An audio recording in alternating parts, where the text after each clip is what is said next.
I've been getting so many questions about how I'm doing physically, mentally, emotionally, and most importantly, financially, after having lived full-time in an RV as a single mom and an empty nester and not having a job for the last year.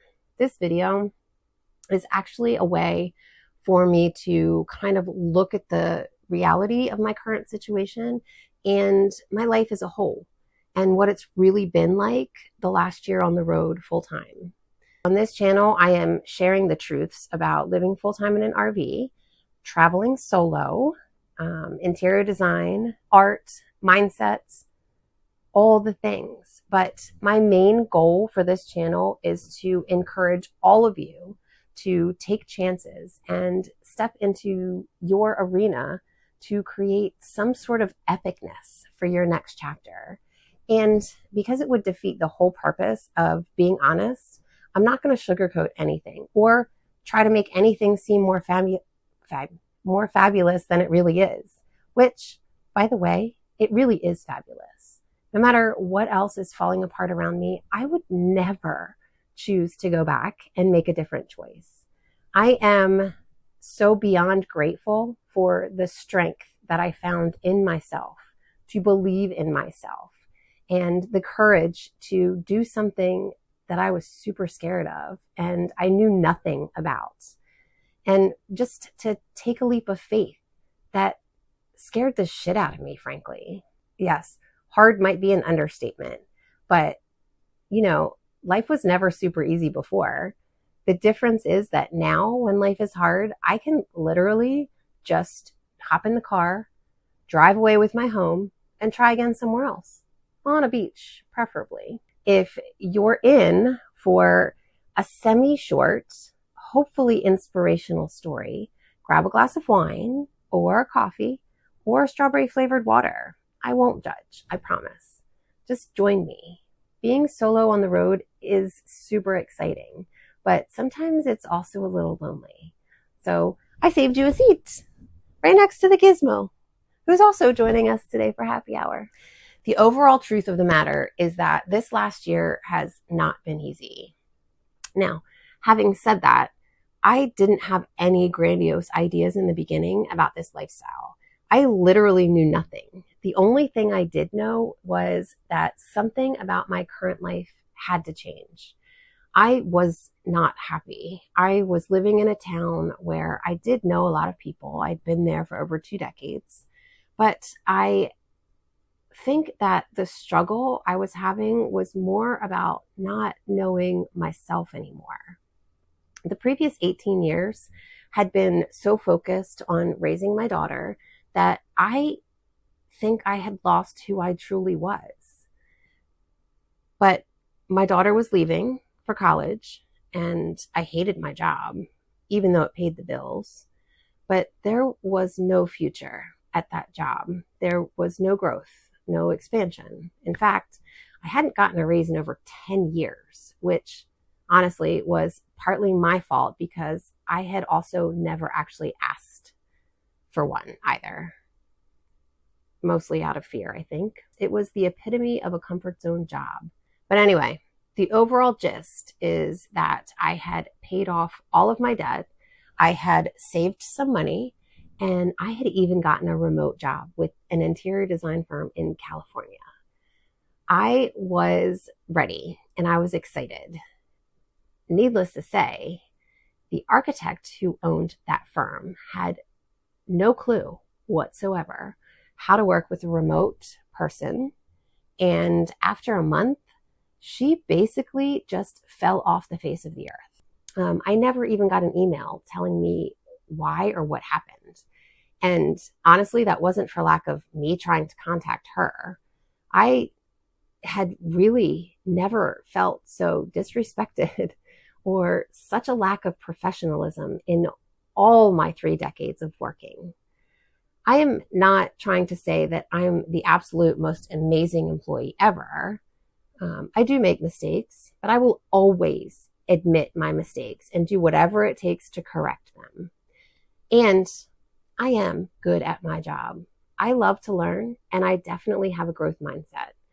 I'm not trying to toot my own horn, maybe a little bit, but for the last 20 years, I've been in the interior design business full time and held a second job part time also for the last 20 years.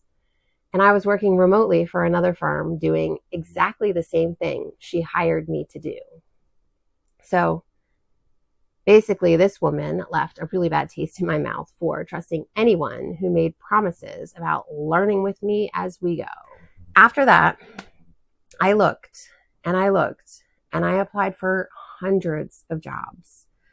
Maybe I was a little too picky, but I still had my part-time job and my savings. So I felt like I could afford to be a little picky at the time.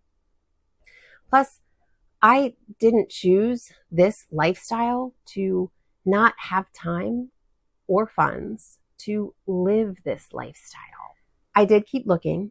I kept applying, kept interviewing, but I still had no real leads or offers. I was in the mountains in Galax, Virginia, for about a month. But at that point, I kind of just needed a change. So I made my way to the east coast of North Carolina. I love North Carolina, by the way. I found a small campground 3 miles from the beach, and summer was right around the corner. The beach is my happy place. Any beach, every beach. Being able to go there every day if I wanted helped my mindset a lot. It didn't really do much for my bank account, but mentally, I was in a much better place, which was good because the road was about to get even bumpier. I had racked up a lot of credit card debt and had used all my savings to pay for my daughter's college tuition and my living and traveling expenses for the past 6 months. My part-time job was basically non-existent at the time because their business had slowed down a lot. I mean, over the last 2 decades, they always have had slow years, which is why I was always just part-time. They just couldn't really afford to hire me full-time and promise me business because their business was very unsteady. But even then, I knew, as I do now, that I am 1000% meant to be on this journey. I never knew how things would work out, and I really have less of an idea of that now, but I really do trust that they will work out. But I have to keep taking leaps and diving headfirst into all the things unknown, as scary as it may be. So what did I do? Of course, I took another leap and I decided to stay put for a while until I could pay off all my debt and put money back into savings and figure out exactly what I really wanted to do that could support this lifestyle. It did really seem far-fetched at that point, but I just believed in myself. I still believe in myself. Somewhere along the way, someone mentioned something about real estate, and I actually thought it might be a good idea. I know a lot about real estate already, so I felt like I was a bit ahead of the curve. I signed up for the classes to get my license, and within 2 months, 2 months, I had finished all the prerequisites. I sat for and passed the state and national exams, and I signed on with brokerage. I was basically ready. I was determined. I was motivated. But I was also super new to the East Coast of North Carolina, and I knew zero people. Not to mention the fact that there are thousands of agents in this area who are already pretty well established. So after a handful of random agents suggested that I create a YouTube channel and put myself out there because that was the way for me to establish myself, I decided, why not? Let's try it. That was the easiest part. Being on camera, knowing what to say, that was a whole different ballgame. But I was going to try anyway. I started my channel just over 2 months ago, And my first videos were beyond cringy. I know that with practice and learning, I will get better. But somewhere along the way, I found that I was beginning to force myself to make videos related to real estate and finding leads. And I hated every second of it. But I was actually beginning to really, really enjoy creating content. In hindsight, it's kind of funny how things seem to go in a different direction than the one you were aiming for in the first place. But during the process, I ran across a YouTuber who told me to just stop overthinking and just start talking to the me from 2 years ago. Honestly, I thought he was out of his freaking mind. Why would I want to hear my future self tell the story that I'm going to live, or any story for that matter? But the more I thought about it, the more I thought maybe he was right. I mean, what did I have to lose? The me then could have totally used some of the RV tips I've learned. And I do love some budget design ideas and small space living thoughts, not to mention how to keep the black tank from stinking up the whole place, and how to drive a 40-foot, 13,000 ton metal box down a big ass mountain. Really. But most importantly, the me then would love to know that no matter how hard things seem, there is always a way out if you're willing to take a chance on yourself and just have faith. So at this point, I've pulled money out of my retirement fund, which isn't huge by any means, and I could never retire on that alone at any point in my life. And I am going all in on teaching the me from 2 years ago, which coincidentally could also be the you currently, right? Teaching some new decorating tips and tricks on a budget, of course, RV life in general, and what it's like to travel solo. To remind myself how much I'm really going to miss my daughter, and to try very hard to see her as often as I can. How to work out in an RV, how to create a positive mindset even when things really suck. And most importantly, how to create a business that will not only support my travel and the ability to share my stories, but a business that will also create a legacy that I can pass down to my daughter and her children, and maybe share in the legacy with her. I am someone who firmly believes in commitments, and I made a commitment to myself a year ago to live an epic next chapter. And I refuse to let myself, to let my daughter, to let all of you down. I refuse to give up, no matter what happens. My fear gremlin is loud most of the times, but I will never allow him to make my choices. Living this lifestyle is my purpose, and sharing the journey and all of the bumps is my mission. So basically, to answer the question from the beginning, how am I doing? Well, physically, I'm doing great. I think I feel better than I have in years, and stronger. I used to do all of the hard workouts like CrossFit and boot camp, and I have run about 29 half marathons and 1 full marathon. I will never do that again. But now that I'm a little older, my body really wants less, harsher fitness routines. I have since fully immersed myself in power yoga and Pilates, and typically once a week, give or take, I do enjoy an hour-long kickboxing session, all of which I do from right here in my RV. If you want to hear more about that, I was planning on creating a video just to kind of show you how I do that. So that'll be coming up in the future. How am I doing mentally? Well, I'm feeling better. I have always had a glass half full kind of outlook on life, even when things are super shitty. And I have leaned into that outlook over the last year. I trust my strength, and I trust my intuition. And I know that I am capable of absolutely anything I put my mind to. I intend to not just prove that to all those out there who doubt me or say hateful things in the comments, but also, and way more importantly, to prove it to myself and to all of you who also need to hear it, see it, and live it.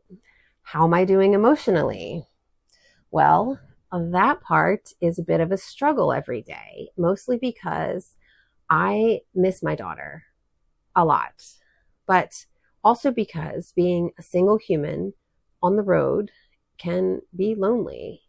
But that is why I'm really focusing on growing our community. I truly believe that it is possible to live a solo, adventurous life without feeling lonely.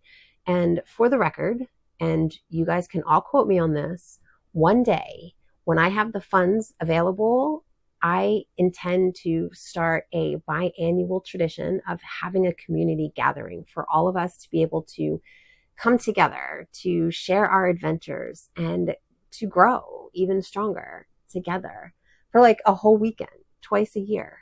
It's going to be epic. And as far as the last part, how am I doing financially? Well, for lack of a better way to say it, I'm kind of still waiting for the funds to show up in my bank account. I am still in North Carolina in that same small campground. I am working diligently every day to grow my business as a content creator and as a teacher of all things interior design, RV life, and basically just living outside the lines. I do still have a lot to learn and even more to teach. And no matter what happens, I will never give up on my dreams. And I really do hope that I can inspire something in all of you to do the same. It's taken me just over 2 months to figure out the direction I want my YouTube channel to go. And now that I have, or at least I think I have, I want to create content that has meaning and is honest. I'm really not trying to portray a life that exists only in the movies or in some flashy Instagram posts. My hope and my mission is to create a community of other single humans or empty nesters or both, or anyone who wants to take a chance on their dreams and make the next chapter of their lives absolutely epic. I would really love for all of you to join me on this journey so we can share stories and adventures and struggles and wine and support each other when it's called for. If you're willing, here's my little blurb. Please consider subscribing. It's free and it really will help me continue this journey and share all of the things. And if there's something that I've said in the last, 15 minutes, I hope, that resonates with you, even in the slightest, let me know in the comments below. Or if there's something you'd like me to teach or talk about in future videos, let me know that too. I created this channel more for you guys than I did so for myself. And I am so beyond grateful for each and every one of you. So until next time, get out of the way of that boulder and just go live those dreams already.